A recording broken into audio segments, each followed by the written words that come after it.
Hello, hello. Testing, testing. Greetings to all of you Saga lovers. Welcome back. I am coming back more regularly, so keep an eye. Make sure your notifications is on. Give me one sec. Let me just check here. We always got a little bit of a delay. Just want to make sure we are live online. Testing, testing.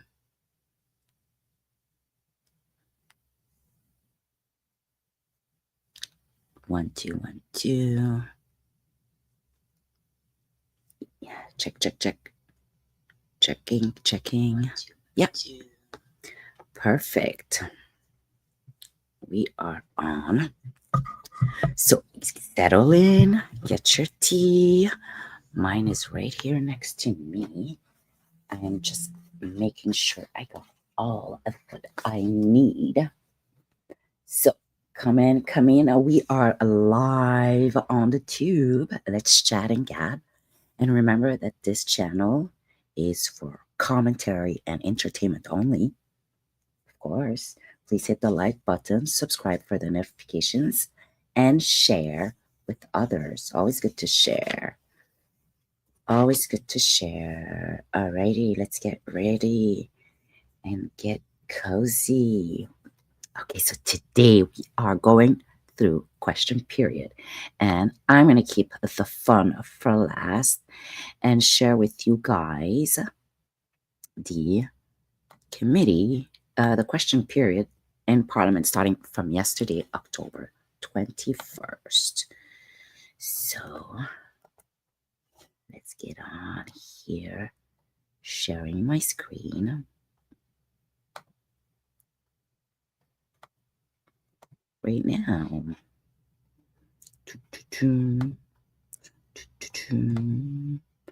Question period on. All right, let's go. It's funny because question period usually starts at 2:15 in the afternoon, Monday to Thursday, and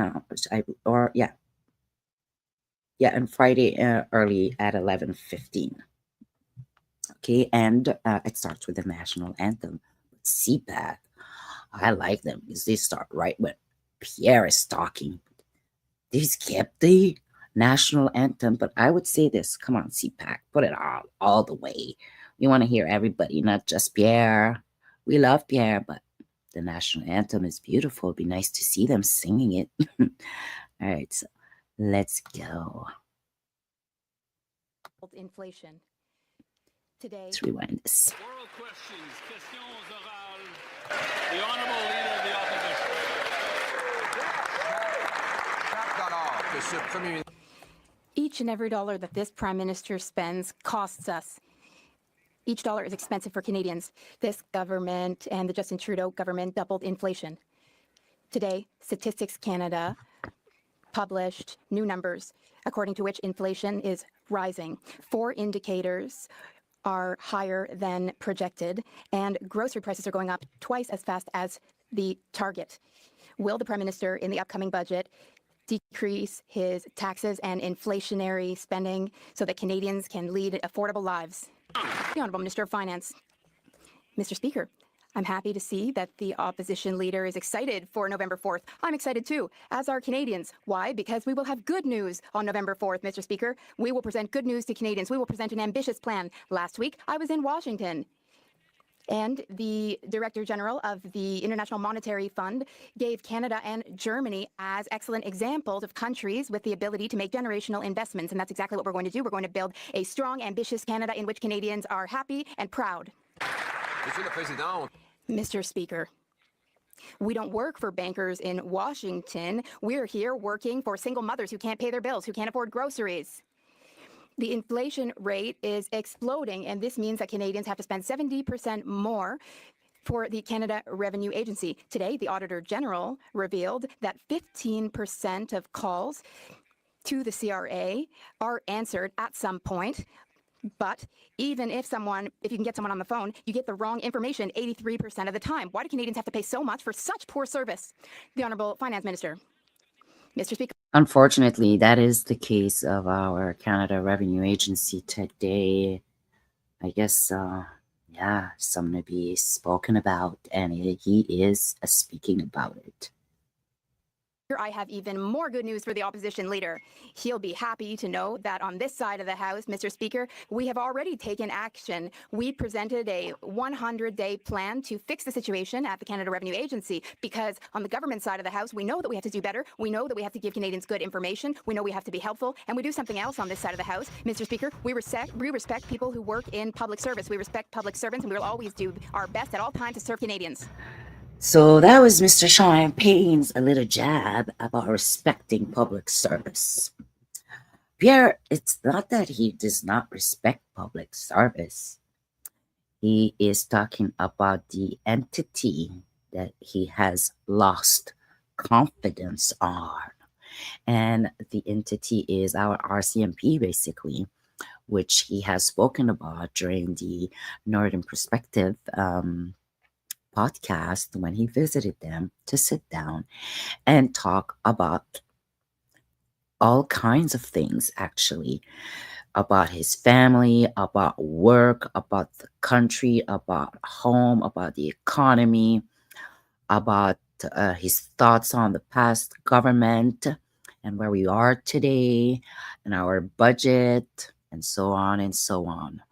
But unfortunately, everybody only paid attention to the part where Pierre said that the RCMP, unfortunately, did not fulfill their responsibility and duties. But they did, in a way, because they work for Trudeau, and he told them he's their boss. So they were unfortunately blocked, and it seems like Mr.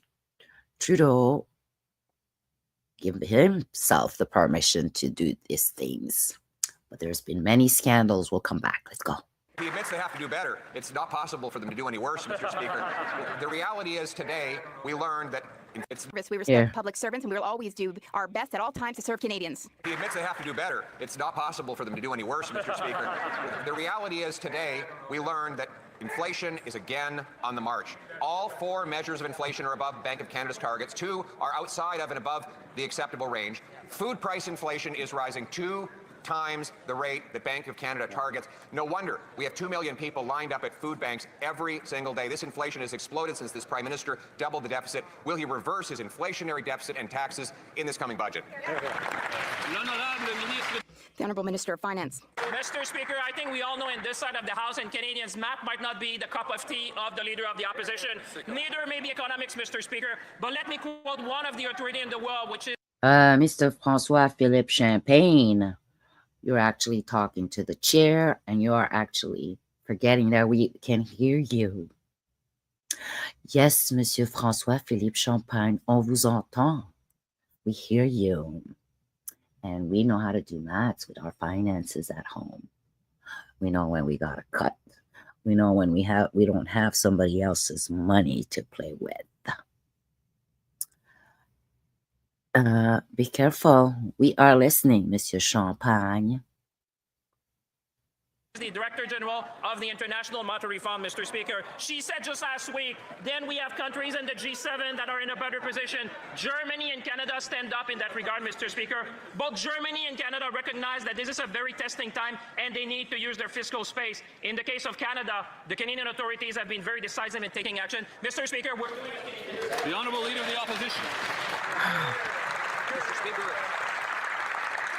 his banker friends in Washington may think that they have fiscal space, but the single mothers who can't afford groceries have no space left at all to pay for liberal inflation. This government is forcing them. That's what he forgot, that we have our own fiscal. That he's not just talking to them on that side, but also to the other population on the other side, and even his people.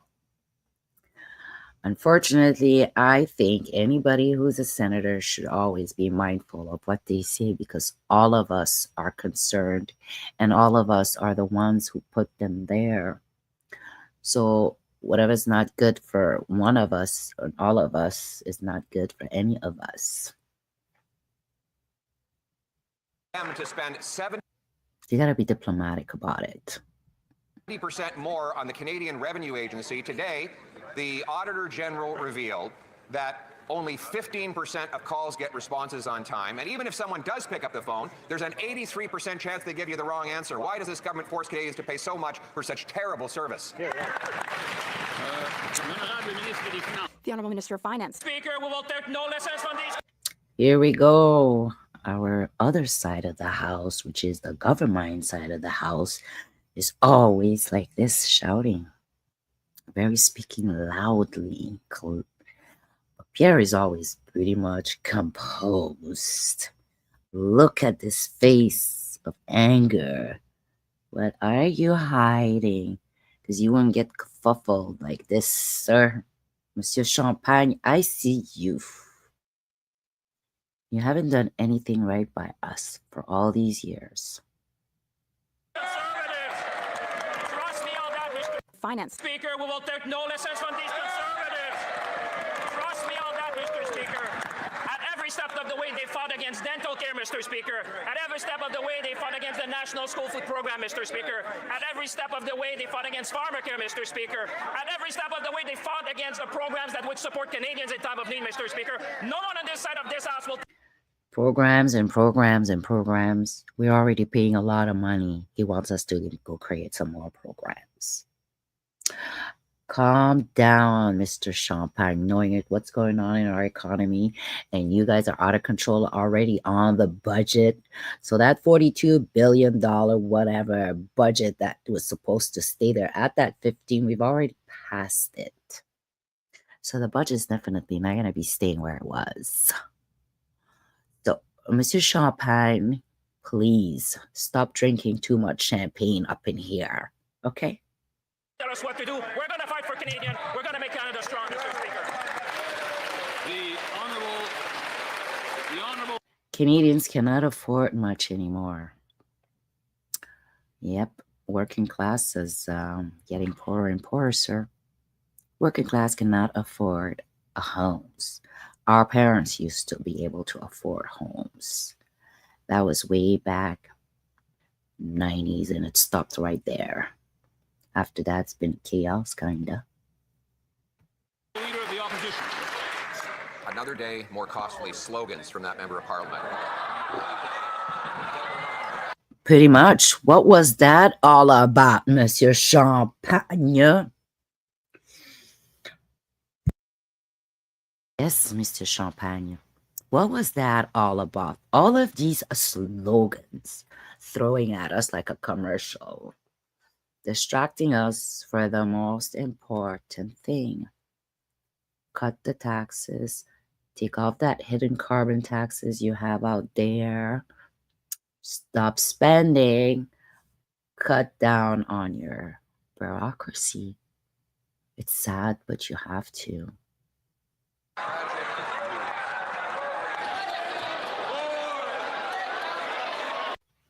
And cut down on all those bills that ruining everything. Nobody wants to do any business here. Costly slogans from that member of parliament.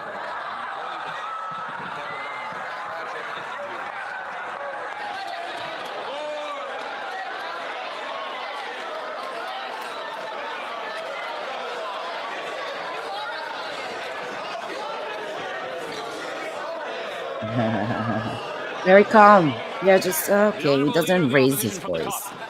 Another day and more costly slogans. But now Canadians are learning it was a bait and switch. Today, another terrible tragedy. As they laugh, 1,200 workers at the Ingersoll Cami plant learned that they would lose their jobs after that Prime Minister promised he would negotiate a win and that he would keep their jobs here in Canada. They joined with 2,000 workers in Brampton, many more in Oshawa. How does the Prime Minister look in the eyes of the very workers that he sold out and betrayed? The Honourable Minister of Industry. I'll tell you how the Prime Minister how he will deal with the auto sector. He will look at the auto. Watch it. This is Madame Jolie coming with her pointing a finger at the chair. Mr. Chair, you... She always loses it. Calm down. Don't get too frazzled. It shows too much. You're out of control here. And you made a bad deal. Look at her face. Look at her face. Let's go back. Hold out and betrayed. The Honorable Minister of Industry. I'll tell you how the Prime Minister how he will deal with the auto sector. He will look at the auto workers in the eyes and he will say, "We will fight for your job." And that's exactly what we're doing. Every single day, we're negotiating back in Washington. But also, this is important to say that I met this morning with the Canadian CEO of GM. I was in conversation with the head of the labor union of Unifor, and I also talked to Doug Ford and I talked to Vic Fideli. And you know what? We're putting in place a response group. We will make sure that we fight for these jobs. We need to make sure that The Honourable Leader of the Opposition. So that's the jobs about Stellantis. Basically, they are leaving. And we gave them $15 billion to invest here and stay here, kind of. Apparently. Oh, sorry, for the battery plant. Well, the battery plant hasn't started. And next thing you know, well, Stellantis, who's a international conglomerate, it's actually not even American. All right. It's not an American. It's a multinational company that owns a couple of different brands like Jeep and Dodge and so on. Chrysler, I believe. And yeah. So they're basically leaving with $15 billion in the pocket. From my understanding, the only sort of a special provision that was in there that we've heard of at some point was they're going to give a new model. They're going to create a model. So that was the provisioning that Mrs. Jolie is probably right now trying to go and hide, because the conservatives are asking for the contract between Stellantis and the government for that $15 billion to find out if they had put in a provision for these 3,000 employees that will be laid off very soon. And here we are today. It's a big deal. Just now that she talked to this person, and she talked to that person, and she talked to this other person, and she talked, and she talked, and they talked, and they talked, and nothing gets done. Oh, that's hilarious. Let's go back. Just now that she talked to this person, and she talked to that person, and she talked to this other person, and she talked, and she talked, and they talked, and they talked, and nothing gets done, Mr. Speaker. Canadians are tired of talk. They want their job. This government, this Prime Minister, looked these workers in the eye and said he would negotiate a win, that he would protect auto jobs, that there would be an all-in-Canada supply chain that would keep them working. They even gave $250 million tax dollars to GM for this plant. And now those workers don't know how they're going to pay their bills. How does this government explain the broken promise and betrayal? Wow. Pierre is not playing around, and probably that's why they're yelling on the other side. Look at that. Okay, Jolie, get ready, guys. The Honorable Minister of Industry. fight for these jobs, and we will hold the companies to account. That's right. That being said, let me talk to you about important jobs. 150 new jobs in St. Benoit at Alstom, 700 new jobs at AstraZeneca, 500 new jobs at Ferrero in Ontario, K&S Potash, 50 new jobs, Hitachi Energy, 500 new jobs. This government is building a strong Canadian economy. L'honorable député. The Honor. That's Jolie. Say, okay, you know what? I got other statistic. Let's forget about the auto workers in Stellantis and the contract and the 3,000 people. All right, guys. I got other statistic for you. Okay, we did this, we did that, because now if we don't know what to say about the Stellantis issue. But let's see if she gets back. Honorable Member for Belleuil-Chambly. Mr. Speaker, the University of Quebec in Montreal was wise enough to forbid or block a conference of Imam Farouk, but he will still be in Brossard. That imam, that preacher, he will be able to spread hatred, and he will foment hatred. Oh, okay. I think we're going to have to stop it right here. Hold on. Let me just make sure. Yes, because I think Pierre is done for the day after this, and now they will be covering other topics, but I want to skip it to today's. All right, so let's go to today's question period. Balderson has been masterfully aging our Let's go. delicious cheese with the same time.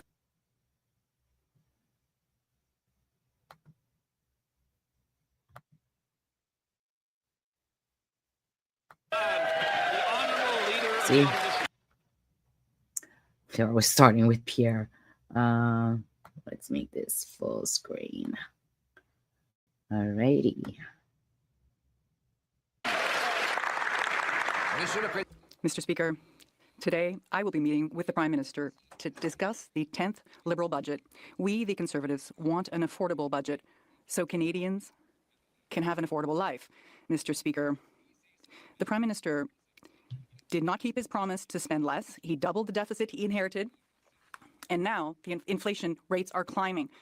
In fact, all measures are higher than the Bank of Canada target. Will the Prime Minister agree to what we're looking for an affordable life for Canadians? Honorable Premier Ministre. Well, Mr. Carney was here today. Oh, yeah. There's been a lot of heated debates without him lately. So let's see how he handles it. The Right Honourable Prime Minister. Mr. Speaker, it will be an affordable budget and an ambitious one. Affordable for operational expenditures. We will clean up operational expenditures, but we will be investing in Canada. This will be the largest investment in our country, in the history of our country. The honorable leader of the opposition. Mr. Speaker, that is exactly what this Liberal government promised 10 years ago. But what's the result? They doubled the debt, they doubled wait lines at food banks, doubled the cost of housing, and investments have dropped. More so here in Canada than in any other G7 country and in the history of Canada. Today, there are 2 million Canadians who need to turn to...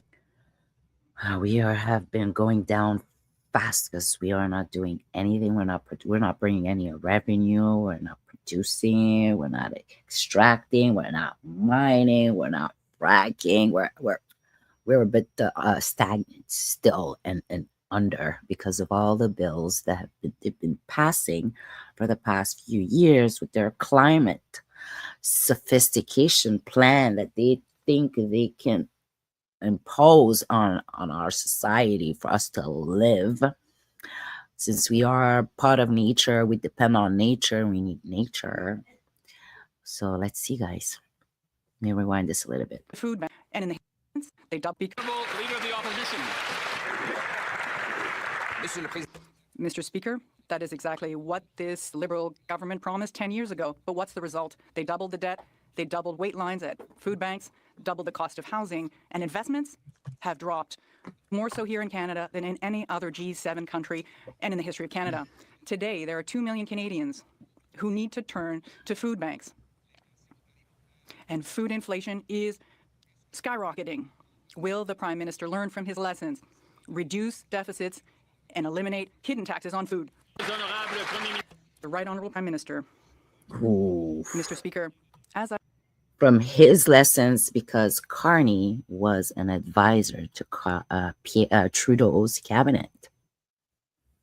He was not an elected member. That's why he was exempted from all kinds of scrutinies. And advisor, financial advisor, and beyond.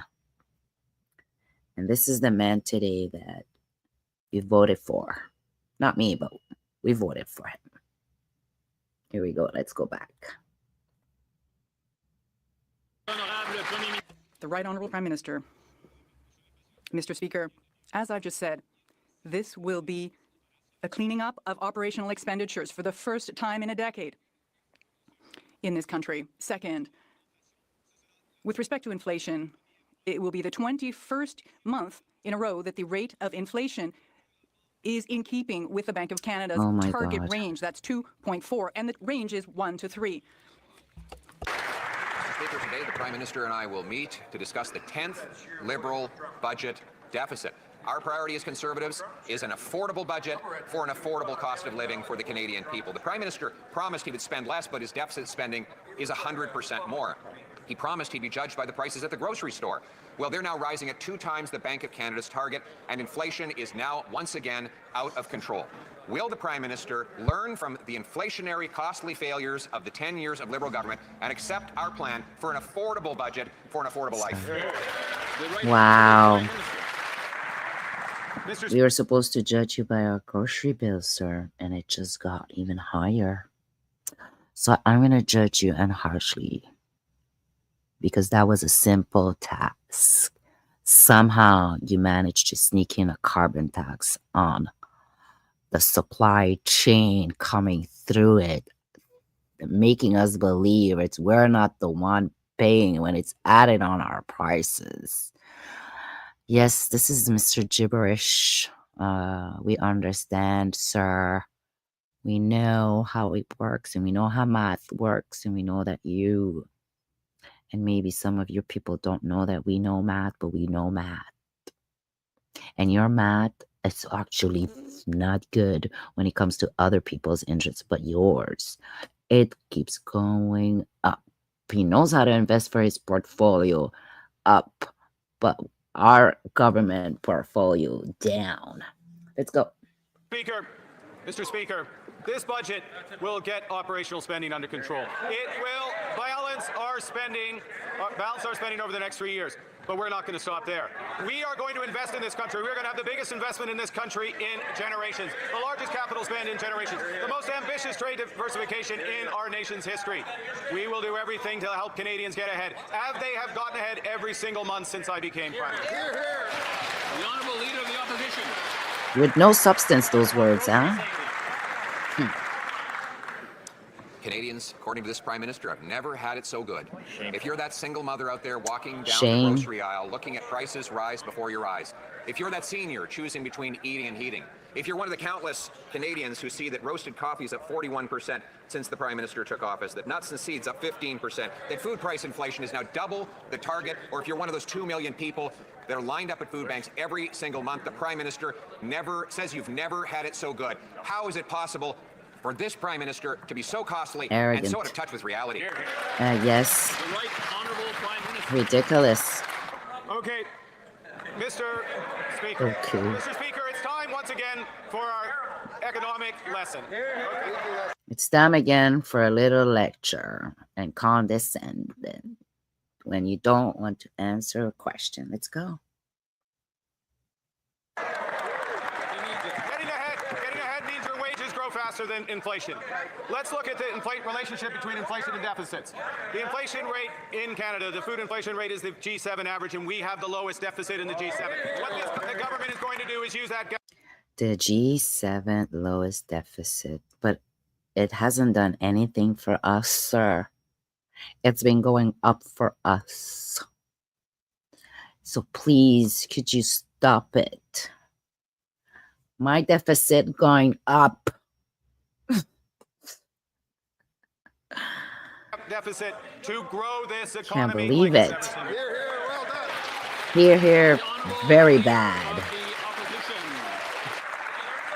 So the Prime Minister says to that single mother, that small business owner, that senior I just referenced out there, that he needs to give you economic lessons. You are the one out there who are watching prices rise right.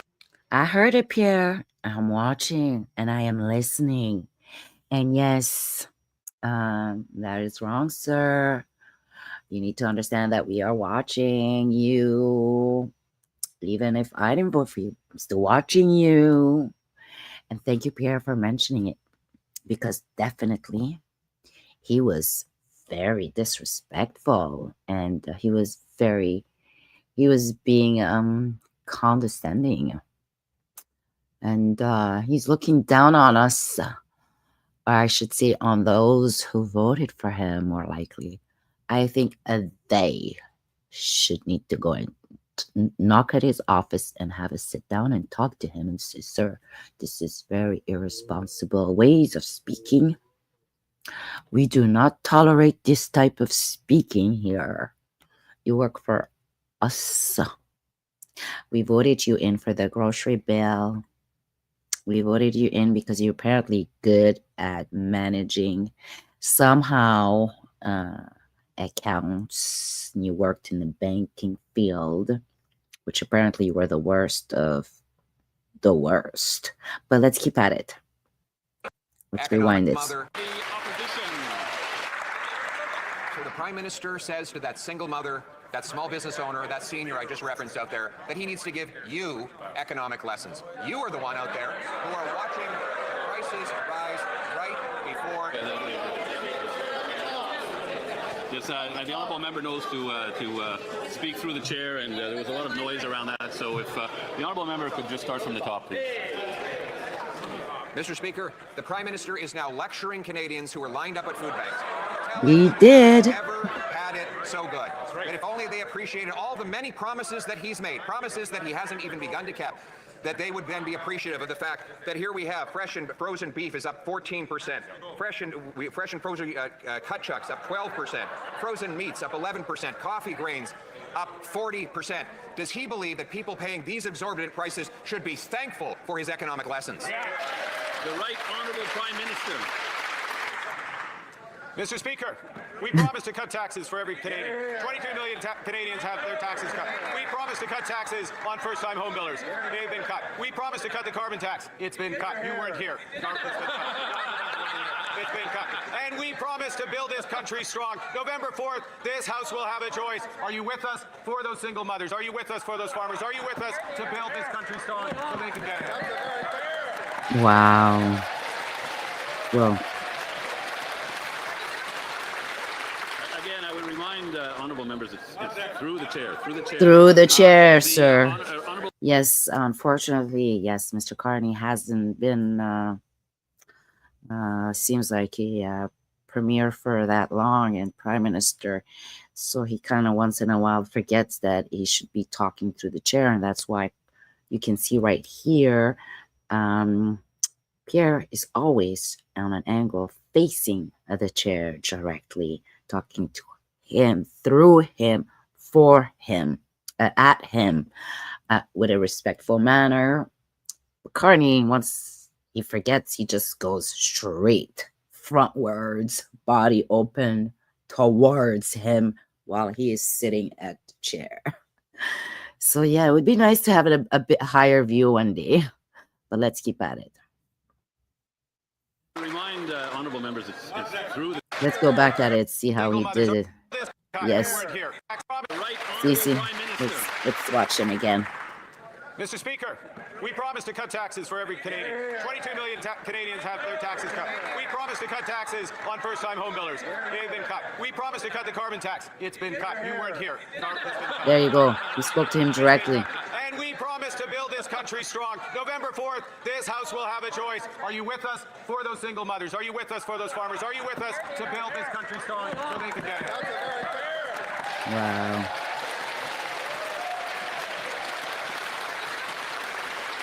Again, I would remind honourable members, it's through the chair, through the chair. The honourable leader of the Pay opposition. attention, sir. Mr. Speaker, I think he meant to say, are you with us for the bankers and bondholders who will be collecting record interest payments on the newly doubled national debt? The Prime Minister has literally doubled the deficits that he inherited from the Liberal government, deficits that were already exorbitant and out of control. And what do you know? Inflation immediately started to rise. Double. 2 of the 4 measures are outside of the acceptable Bank of Canada range. All 4 measures are above the Bank of Canada's 2% target. The more he spends, the more things cost. Does he acknowledge at least that every dollar he spends comes out of the pockets of hardworking Canadians? The Right Honourable Prime Minister. Mr. Speaker, we are putting more dollars in the pockets of hardworking Canadians because we cut taxes on 20. When? You guys getting any money I'm not aware of? Please share, okay? Send me a text there. Leave me a message because Carney's saying that we're getting money here. Wow. Let's keep at it. Thank you, Pierre, for standing up to this man, to our government. 2 million. And that's what's nice, you know, to give it a challenge. And that's why it's important to make these discussions, to always try to be a better society and not be only one-minded. Challenges are good in life, whether they are hard, whether they are unwanted, whether they are bad. Sometimes you still have to go through it. 2 million Canadians. Mr. Speaker, our focus is putting even more dollars in the pockets of hardworking Canadians. That is why we will have the most ambitious capital investment program this country's ever seen, the most ambitious home building program this country has ever seen, the biggest investment in defense in our industrial capacity that this country's ever seen, and the biggest and most effective climate competitiveness strategy that this country has ever seen. The honourable member for Belleuil-Chambly. He's one of my favorite. Let's listen to him. You see the air he has. My French Canadians, I would always love you guys. For Belleuil-Chambly. Mr. Speaker, Paccard and Sainte-Thérèse de Blainville, producing trucks, just had to let go of the 300 employees due to the tariffs, the punishing tariffs from the Trump regime. 3 months after the elections that were supposed to solve all of these issues with respect to tariffs, can the Prime Minister reassure this company and the employees that no matter what, the employees and the company will be protected? The Right Honourable Prime Minister. Monsieur le Président, Mr. Speaker, we are disappointed by the situation at Paccard, at Stellantis and at GM in the automobile sector. Total failure from your government, sir. 10 months in here, and what have you accomplished? To come here and tell us you are disappointed. We are disappointed in you. You should never come and tell us you are disappointed on what other people are doing, because you did not do your due diligence as an expert prime minister with expert cabinets. So please, sir, spare us. Here we go, guys, on more jobs being lost.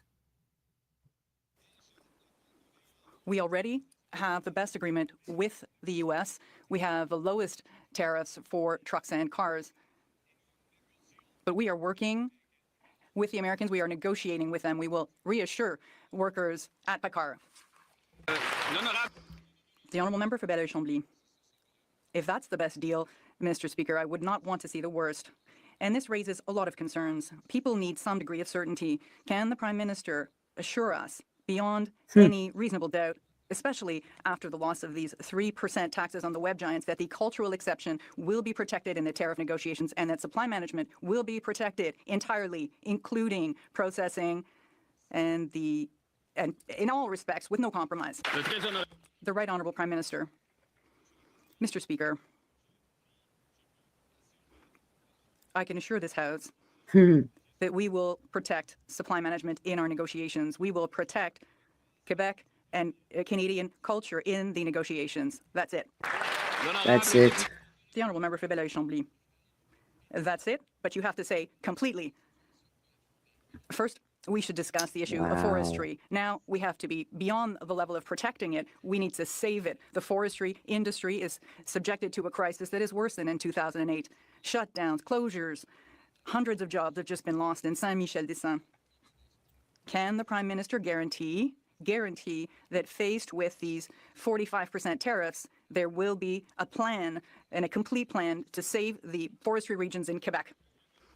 Monsieur Blanchette is not giving him a break, huh? He takes every last word he says. What? Let's go. The Right Honourable Prime Minister. Mr. Speaker, there is a plan. There are initiatives. The Industry Minister just announced an initiative that will provide funding for the forestry sector in Quebec and throughout Canada. This is through the Canadian Development Bank. There's also the Strategic Renewal Fund within the forestry sector, and that is a complete plan. The Leader of the Opposition. Mr. Speaker, the Prime Minister has tried to deny the existence of continued hidden Liberal taxes on groceries. But Canada's leading food price expert, the food professor, Sylvain Charlebois, has said the exact opposite. He says, and I quote, Here we go. The food price expert. Let's go back to this, guys, okay? deny the existence of continued hidden Liberal taxes on groceries. But Canada's leading food price expert, the food professor, Sylvain Charlebois, has said the exact opposite. He says, and I quote, the industrial carbon tax, the worst part is still there. He was referring to the fact that farmers pay the tax on the steel that goes into their farm equipment, combines, tractors, and bins, and on their fertilizer. Is the Prime Minister really going to expect Canadians who can't pay their grocery bills to believe that the cost of the carbon tax on our farmers does not get passed on at the grocery shelf? Here we go. Prime Minister. No. Mr. Speaker, I'm going to quote independent research, Mr. Speaker, the Canadian Climate Institute, which finds that the impact of the industrial carbon tax, now wait for it, the net impact of the industrial carbon tax on food prices, it is on average around 0%.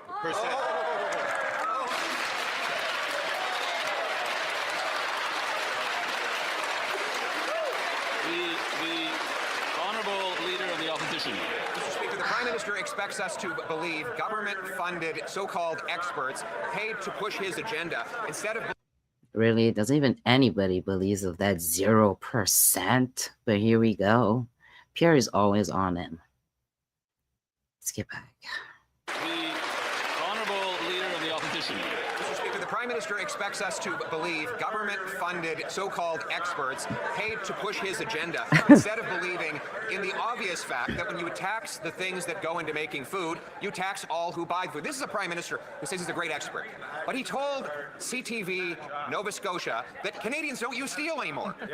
Does he not acknowledge, does he not know that there is steel in farm tractors, farm combines, farm bins, and other farm equipment? And does he not think, for God's sakes, that those costs get passed on to consumers?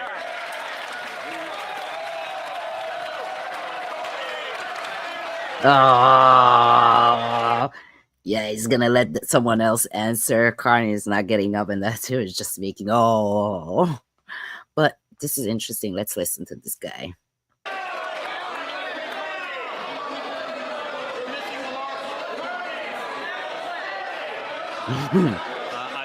I was hoping to end as close to 3 as possible, but it might not be possible today. The Honourable Governor... The chair's like, what? Well, thank you very much, Mr. Speaker.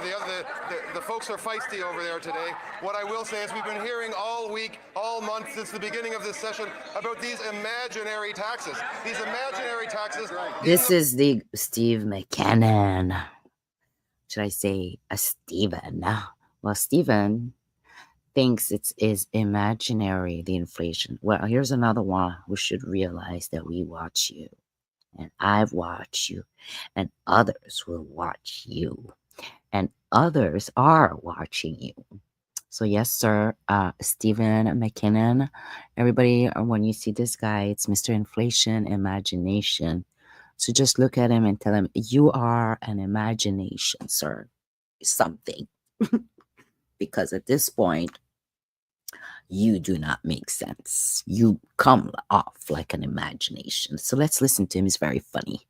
Brain of the Leader of the Opposition, but that no one else has seemed to manage. What I will tell him is that there will be a budget, there will be some numbers and some tables that he can read there where he will not find taxes on food. There is no tax on food. There will never be a tax on food.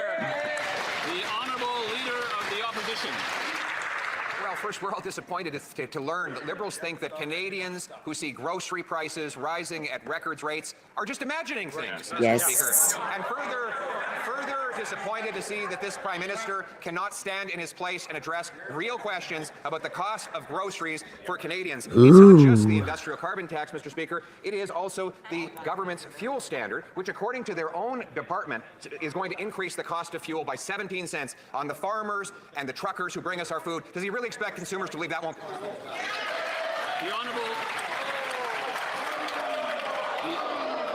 Minister... For God's sake, that's what I remember he said earlier today, but yeah. Canadians know who they can trust. In fact, time and again, they've looked at these Conservatives across the aisle vote against their very interests, whether it's things like the school nutrition program, whether it's things like early learning and childcare, which, oh, by the way, Mr. Speaker, has got the average cost of Here we childcare go. down to $16 Let me check a day. again. Mr. Speaker, these are real savings for real Canadian families, and the only thing imaginary is their own perception. The Honourable Leader of the Opposition. Mr. Speaker, it is really disappointed this Prime Minister refuses to stand up and debate the real cost of his taxes on Canadian food consumers. It's the same thing with the auto sector. He promised that he would... Well, Mr. Carney, please stand up. Please stand up. Real Slim Shady. Please stand up. Please stand up. Let's go. And I told you it was going to be a good one today. Pierre is hot on the mic. negotiate a win. He promised to get a rapid deal. Still no win, still no deal. Elbows gone missing, and so are the jobs. Today we saw Paccard au Québec. Il y a 300. In Quebec, 300 jobs lost at Paccard. That it was Ingersoll, the Cami plant, and before that the GM plant in Oshawa. Is the Prime Minister selling out the auto sector in his attempt to back down to the U.S. President? Yeah. Ooh. He's up, he's up. Mr. Speaker, there's no I in team, but apparently there's an I in Conservative. Oh! Team in Conservative. There's a team on these benches. This government is in a position with the best accord with the Americans. We have the lowest tariff on the auto sector.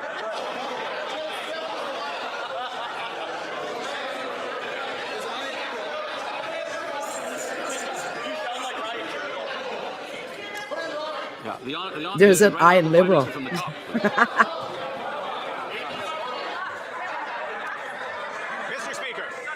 Mr. Speaker, there's no I in team, but there is an I in Conservative. There is a team, and there is a team in Liberal that can answer these questions. And this is what the Liberal team has accomplished. We have the best deal with the Americans of any country. We have the lowest tariff on our automobiles and trucks of any country, but we are not satisfied. That is why we are negotiating a new accord on steel, on aluminum, on energy, and on auto. Honourable Leader of the Opposition. That deserves a rewind. Hold on, guys. Let's rewind it from the first one.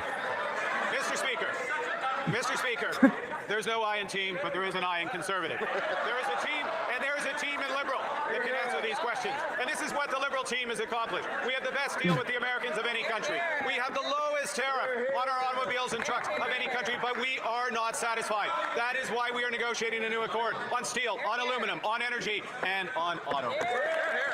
Honourable Leader of the Opposition. The question was about jobs, and he responds with a spelling bee. This is the guy who's supposed to negotiate a win for us, a guy who said he'd have a deal by July.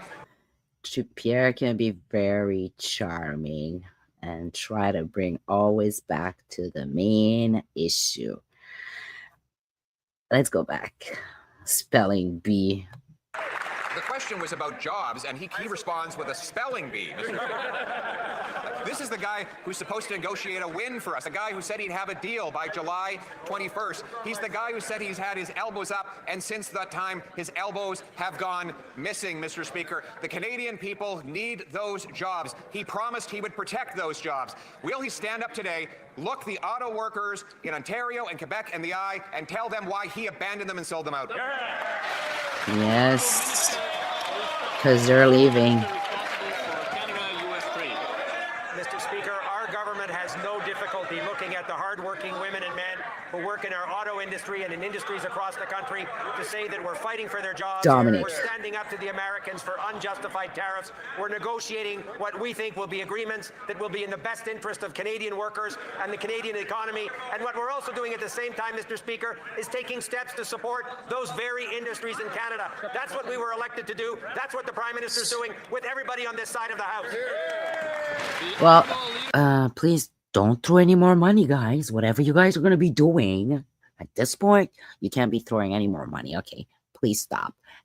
As a little word of advice here from the little people here, and please find out a way to hear it through the grapevine. Do not give any more money now, okay? Let's go. What this Prime Minister promised. He promised that he would negotiate a win. He promised that he would have a deal by July 21st. Neither of those things happened. He went to the auto sector and told the workers that not only would he protect their jobs, but there would be an all-in-Canada supply chain that is being dismantled right before our eyes. And it's not just his trade negotiating failures, it's his EV mandate, which has slammed the brakes on any investment in auto manufacturing in this country. If the Prime Minister take personal responsibility for this and announce today an end to the EV mandate so we can get our workers back to jobs.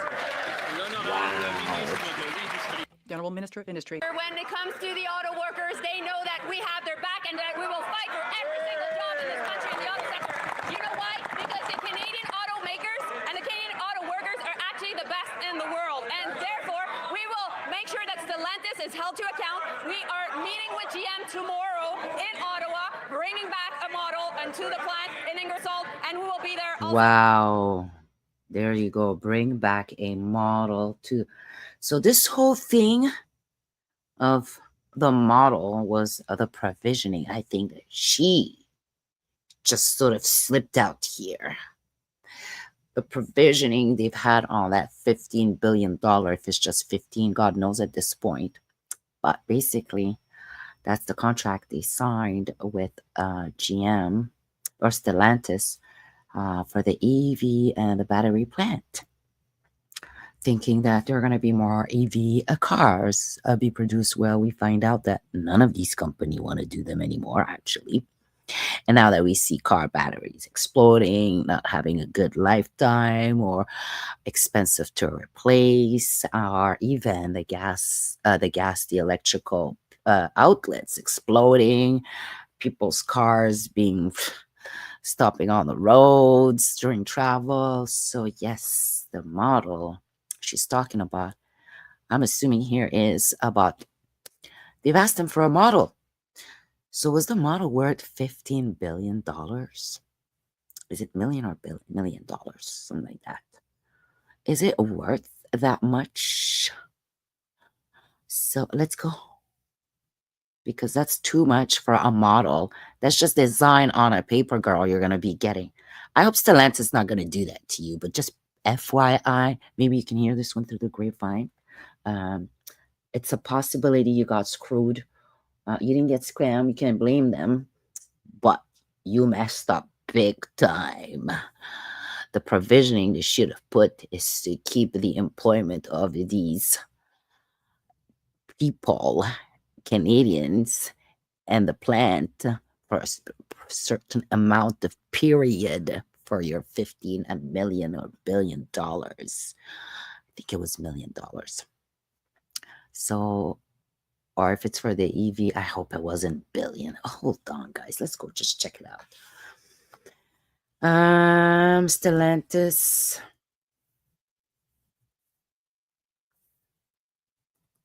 Here.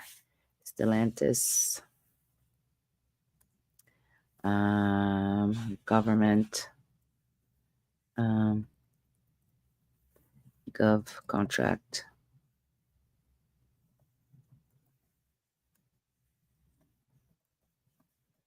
Let's see. Oh yeah, 15 billion incentive over a 10-year period. Who 2/3 being funded by the federal government.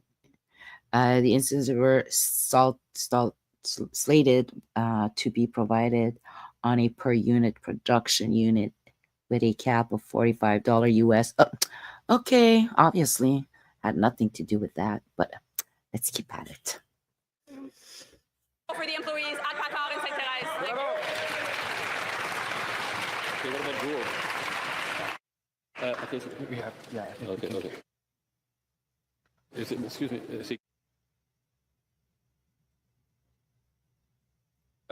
l'honorable député. The honourable member. Wait. Okay, the honourable leader of the opposition. Mr. Speaker, the Prime Minister's failures and capitulations are not just vis-a-vis the United States. He promised he would stand up for Western Canadian farmers, but canola tariffs have now more than doubled. The Prime Minister, in response to this, has given the communist regime in China the billion-dollar taxpayer-funded loans so that we can buy Chinese-made ships. And now he's announced that he's further conceded by removing tariffs on Chinese-made steel. Why is it that in addition to selling out the auto workers, we Wow. sold out our farmers and rewarded foreign dictatorships that target them with tariffs? The Honourable Minister of Agriculture and Agri-Food.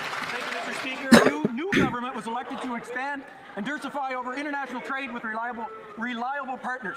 We are in a volatile global Reliable? economy. We are defending our trade interests. We are expanding into new markets, and we are working. China is reliable. Guys, did you guys just hear that? Let's go back. Volatile global economy. We are defending our trade interests. We are expanding. The Honourable Minister of Agriculture and Agri-Food. Thank you, Mr. Speaker. Our new government was elected to expand and diversify over international trade with reliable partners. We are Partners. in a volatile global economy. We are defending our Ooh. trade interests. We are expanding into new markets, and we are working alongside our farmers in every aspect. Thank you, Mr. Speaker. L'honorable député. The honourable member for Abitibi-Témiscamingue. Mr. Speaker, service at the Canada I Revenue guess Agency we're is done worse with than ever. for today. Yesterday, But the I'm going to Auditor cover General one more little confirmed that guy. 8 years after her office issued a damning report on citizen service on services at the agency, the situation has not improved. It has worsened. Only 5% of callers were able to speak to an agent within the 15-minute service Let's see. standard. 5%. The Liberals can't say they were unaware because the Auditor General warned them of this as early as 2017, and they did nothing about it. After 8 years of inaction, when will the Liberals take responsibility? People are tired of waiting. The Honourable Parliamentary Secretary to the Minister of Industry. Our biggest Thank you, agency Mr. here. Speaker. We're taking action, Mr. Speaker. Already, the Minister of Finance ordered the CRA, demanded that the CIA, the Canada Revenue Agency, look at the work that it is doing and be in a position to respond to the needs. These are very important measures. The honourable member from Mirabel. Here, Mr. Speaker, things are not improving at the Canada Revenue Agency. Yesterday, the Auditor General confirmed that they're not even answering the phone, but it gets worse. The Auditor General revealed that if you do manage to get through to the agency, the chances of getting the right answers to your questions are 17%. 17%, that means you have as much chance of getting a good answer from the CRA as you do of getting an answer in French from the Prime Minister. When is the Minister going to solve this fiasco? Ooh, did you guys see his face? Ooh, I got him right there. Oh. He wants an answer in French from him. Actually, our Prime Minister should be more bilingual to appease everybody. That means you have as much chance of getting a good answer from the CRA as you do of getting an answer in French from the Prime Minister. When is the Minister going to solve this fiasco? The Honourable Parliamentary Secretary. This is how it gets kind of nice and nasty in our Parliament. We did not wait for the Auditor General's report to take action. We sent clear instructions to the CRA so that it would change its way of doing business to... What a show. Everyone's talking over... You feel as though you're in a daycare over here. So we are taking action, Mr. Speaker. We're going to improve services at the CRA. Yeah. So, CRA, I guess we're going to get there one day with you guys. Hold on. Let's go. Check on something else here. Okay, here we go. Today's a budget. The meeting he's a new going story to share have with your kids. with Mr. The Carney. heroes of DC meet the iconic Playmobil design in a special collection. And he's going to cover the Super RCMP's fun. comment. Not just for your kids. Find them only in Kinder Surprise. Check out the big stars, big series, and blockbuster movies. Streaming on Paramount+. Cue the...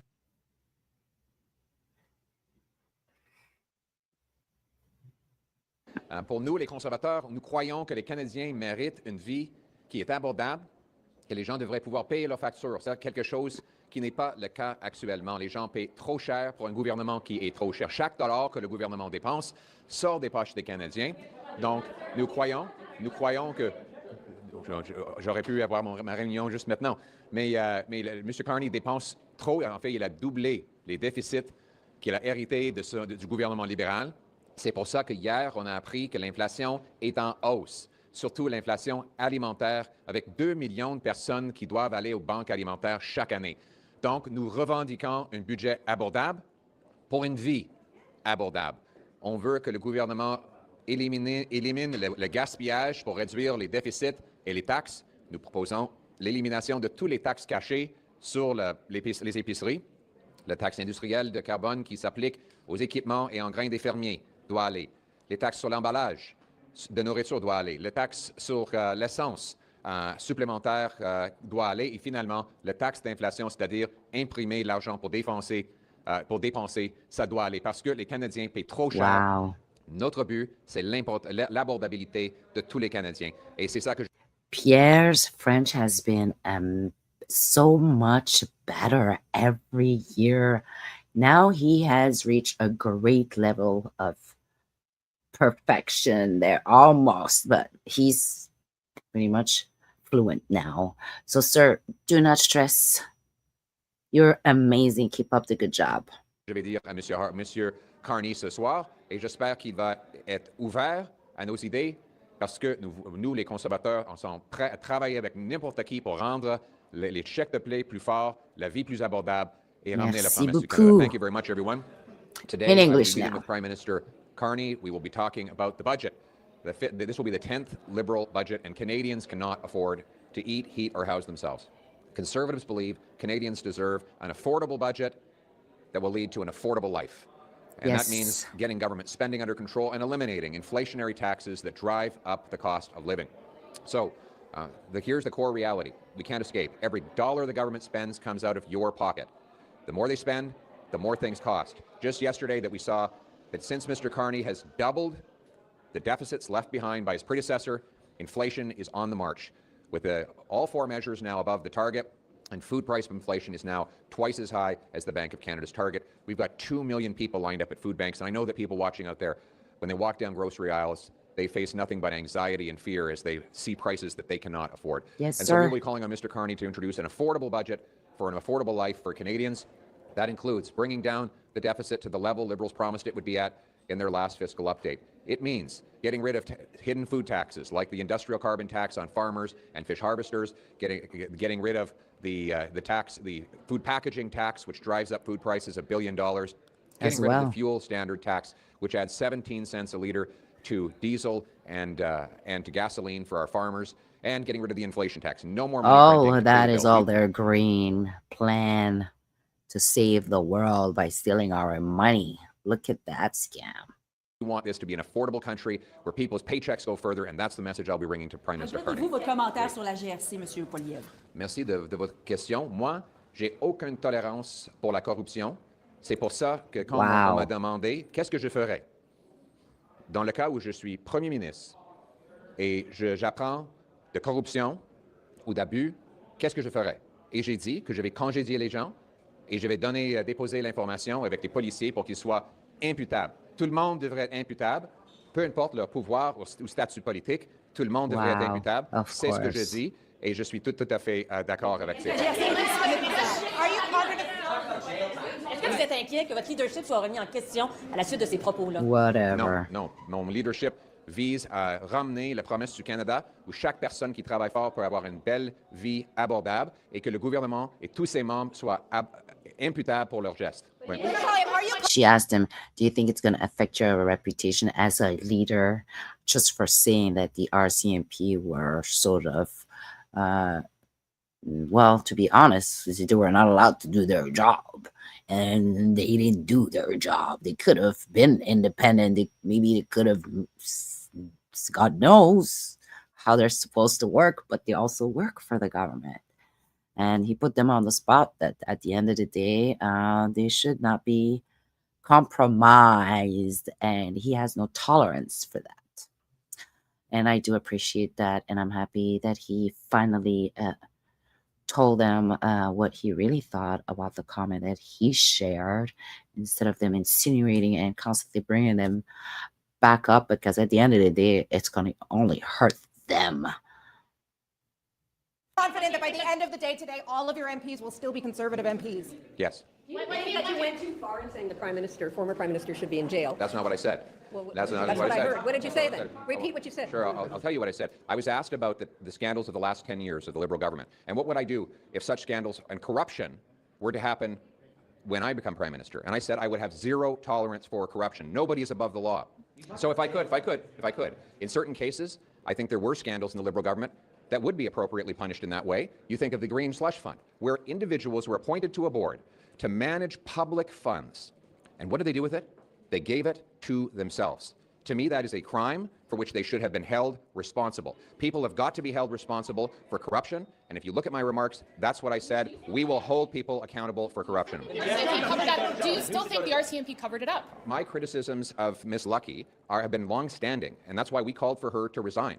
We called for her to resign for a number of numerous scandals that she and the RCMP failed to investigate, for the political interference, the appalling political interference in the Portapique shooting case, and countless others. Wow. We've had long-standing criticisms of Ms. Lucky, the former commissioner, and we stand by those criticisms.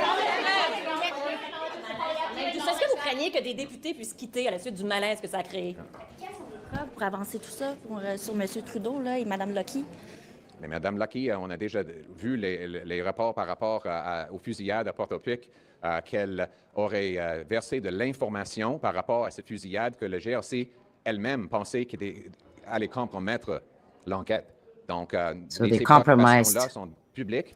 by Et divulging on a déjà dit information qu'elle devait to démissionner à cause de ces décisions. Dans a key plusieurs autres investigation. scandales, c'est la même chose, que ce soit le scandale à Gacan, où sa force a dit pas pouvoir enquêter pour des raisons de l'intérêt public, malgré le fait qu'un crime aurait peut-être eu lieu, ou que ce soit dans le cas de SNC-Lavalin, où ils n'ont même pas fait une entrevue. That some conservatives were upset by what you said about the RCMP? Well, listen, my view is that conservatives all agree on one thing. People should be held accountable for corruption, and my future government will do that. People will be held to the highest standard. And if there is ever corruption when I'm Prime Minister, their questions the people are involved all will the be fired same, all and the their cases same. turned over to the police. Again. Commissioner yet? Has the I Liberal have government not reached been consulted on that, no. Mistake in suggesting that Prime Minister Trudeau should have gone to jail? That's not what I said, if you look at my remarks. Aujourd'hui,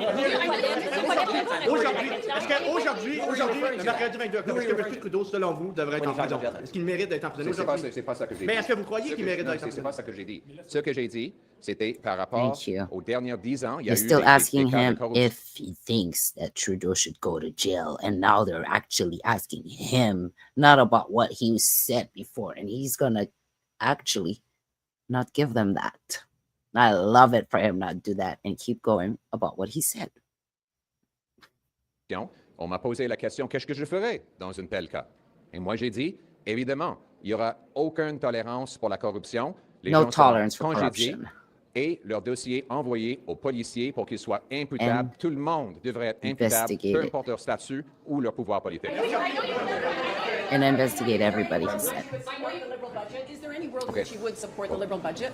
What we said is we want an affordable budget for an affordable Canada. Right now, Mark Carney is driving up the cost of living with the cost of his spending. So I'm going to sit down with him today, and if he takes my suggestions of bringing keep down the us deficit to posted. the level the Liberal government promised, of getting rid of the hidden taxes on food, well, then let's have a look at it.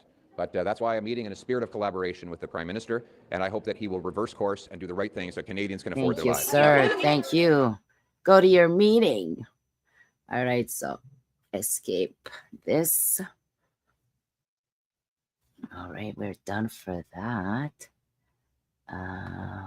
Let me see. Oh, so here is a couple of his videos that he had. Let's go check it out. Pierre always has nice little videos.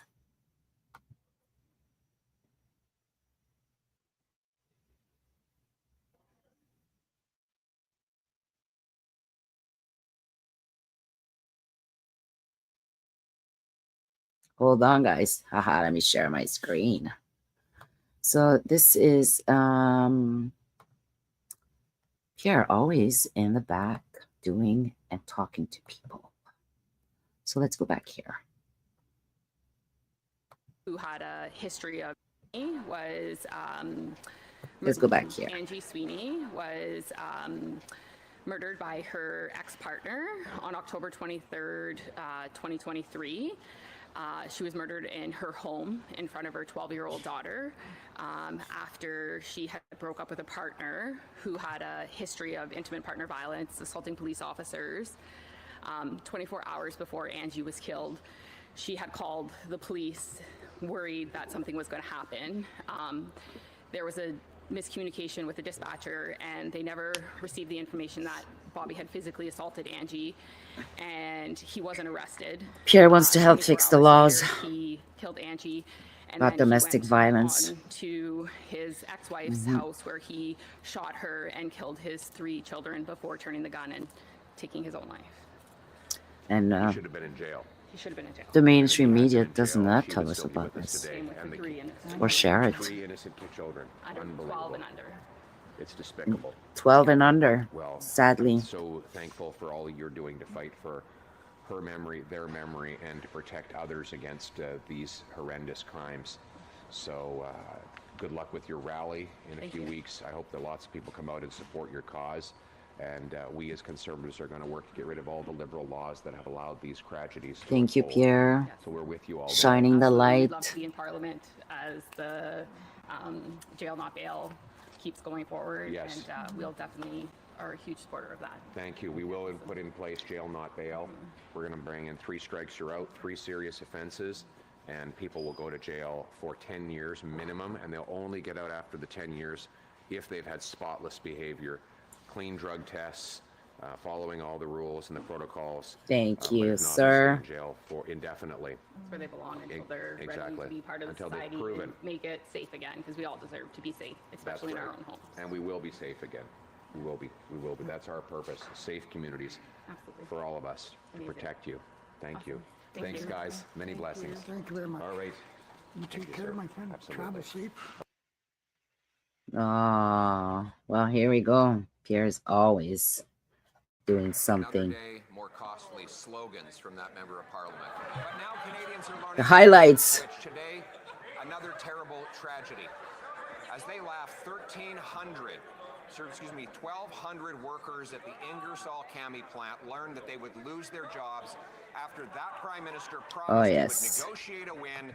Sorry, guys. All right, so this we are done. Let me share my other video. Alrighty. Well, Pierre was on fire today.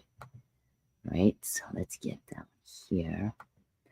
We are going to do the one little last touch up from last year with the cover up about the Winnipeg lab leak. Let's go see another bunch of documents here, just as a reminder of all the scandals that are going to come back and haunt our government.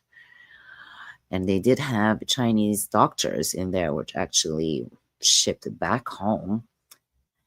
And that's our partners today. Guys, nothing against them. They're partners. So let me share my screen. Here. Share screen.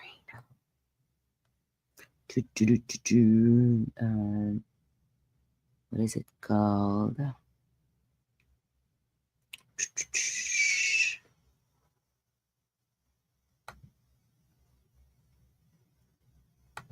Here.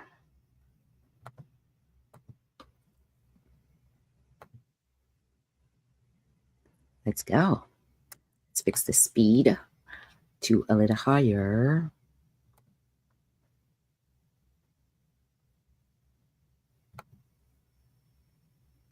Corruption and a cover-up. But now we know that he cannot protect our people or our country. We've just received these documents that Trudeau has been covering up for years. Documents related to a massive security breach at the Trudeau government's most sensitive laboratory, where the most dangerous viruses and pathogens are studied and handled. We've learned that the Trudeau government's head of pathogens was collaborating with members of Beijing's People's Liberation Army who are responsible for bioweapons and bioterrorism.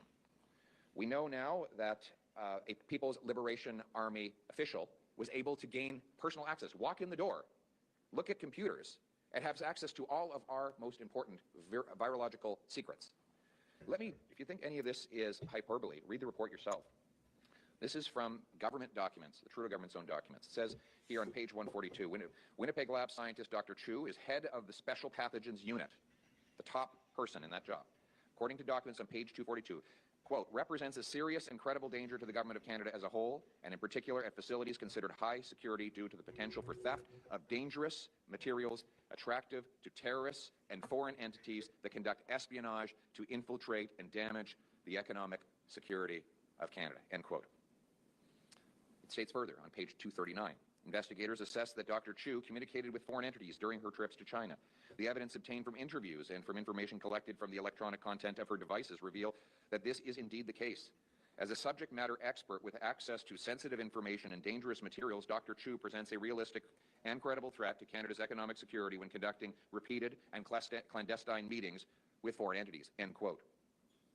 Then it says Dr. Chu conducted joint research with the Major General Chen Wei of the People's Liberation Army, who, according to page 236, is a noted top virologist at the Academy of Military Medical Sciences and is China's chief biological defense expert engaged in research related to biosafety, biodefense, and bioterrorism.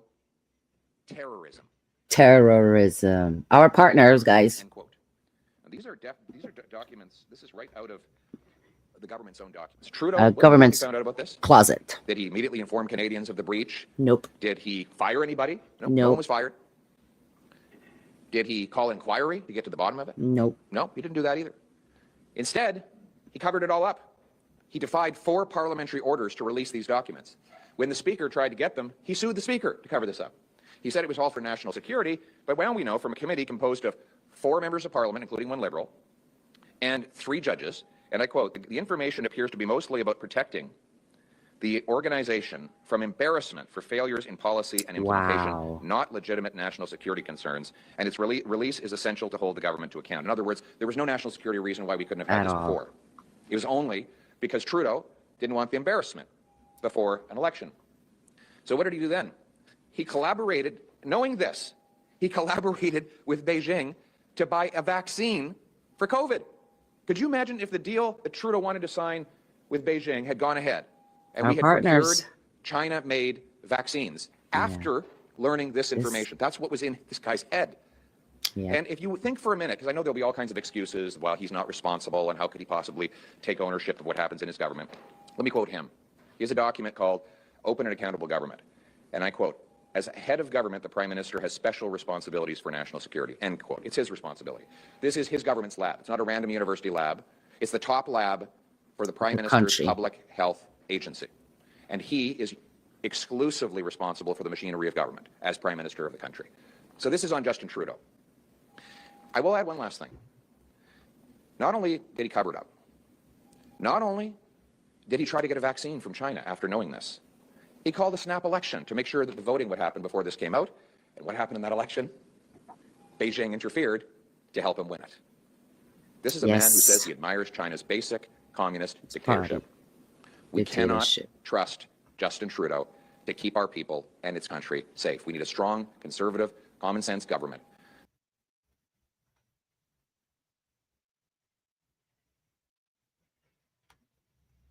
Wow. Hold on. Let's finish it. All right, guys. That is done. Which brings me to my little guy here. He was funny. Let's go back and listen to this little part. Hold on. Belmar, I hope I won't get in trouble for this, but we're going to share it just for fun. But before that, let's see how our Conservative Party were able to back Mr. Poiliévre today after this whole charade with those journalists only asking him if he's not going to be trusted anymore from his party as a leader, that he should be questioned. Well, they're the ones questioning him, nobody else. So let's go. Sharing my screen here in a second.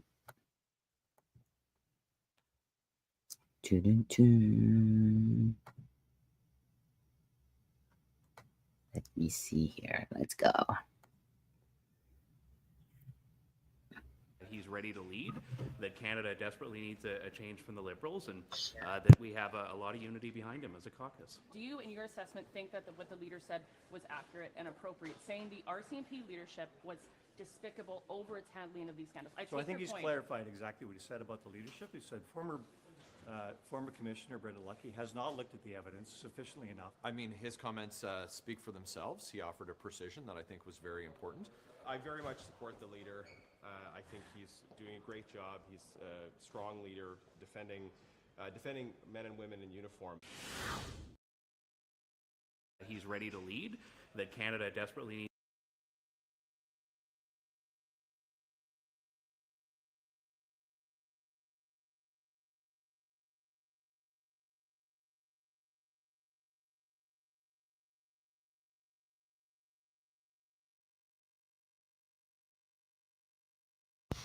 Sorry. Yes, so that was the Conservative backing. Mr. Poiliévre. And I think with that, I'm going to go here and find something for you. Yes. Where is my screen sharing here? The last one was, oh, Bill Maher. Let's go, Bill. Are you going on about the algorithm? All right. Bill Maher. Let's go, Bill. He looks at the Lee Greenwood concert. But, you know, there is a new spirit taking hold in the media, and I think in the country itself, a spirit of, let's cut the bullshit on both sides, shall we? And I'm proud this show has been a part of fostering that. Why don't you jump on the bandwagon? Because the model you're working now isn't making you or your readers look good. If you need every story in your feed to be my team wins, and here's why my side is the good one, you're weak and deliberately keeping yourself good. If you need every story in your feed to be my team wins, and here's why my side is the good one, you're weak and deliberately keeping yourself ignorant. And yes, that goes for both sides. But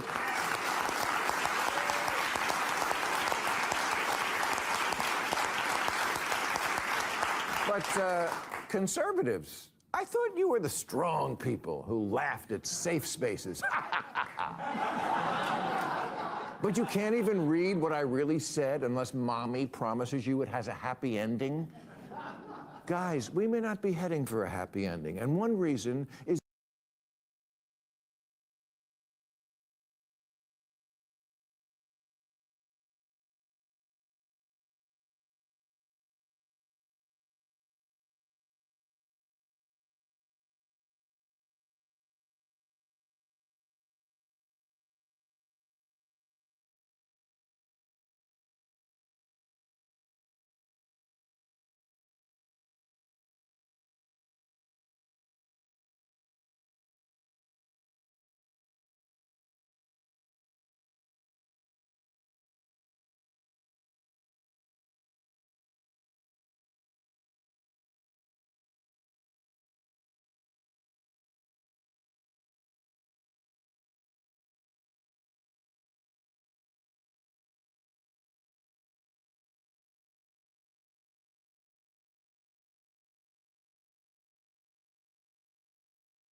La lumière danse dans ses yeux, elle cache un secret envieux.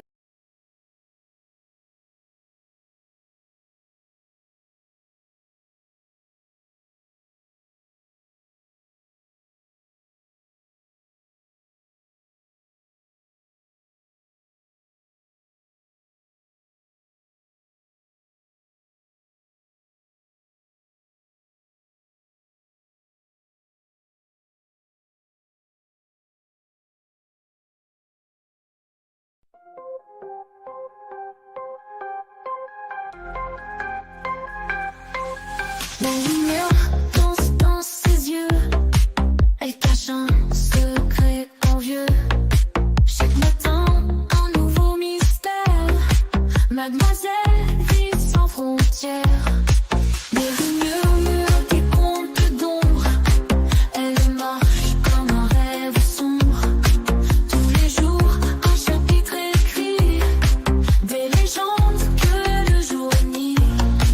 Mademoiselle raconte ta saga. Les histoires que personne ne voit. Dans la nuit, tu dévoileras les secrets cachés sous ta soie.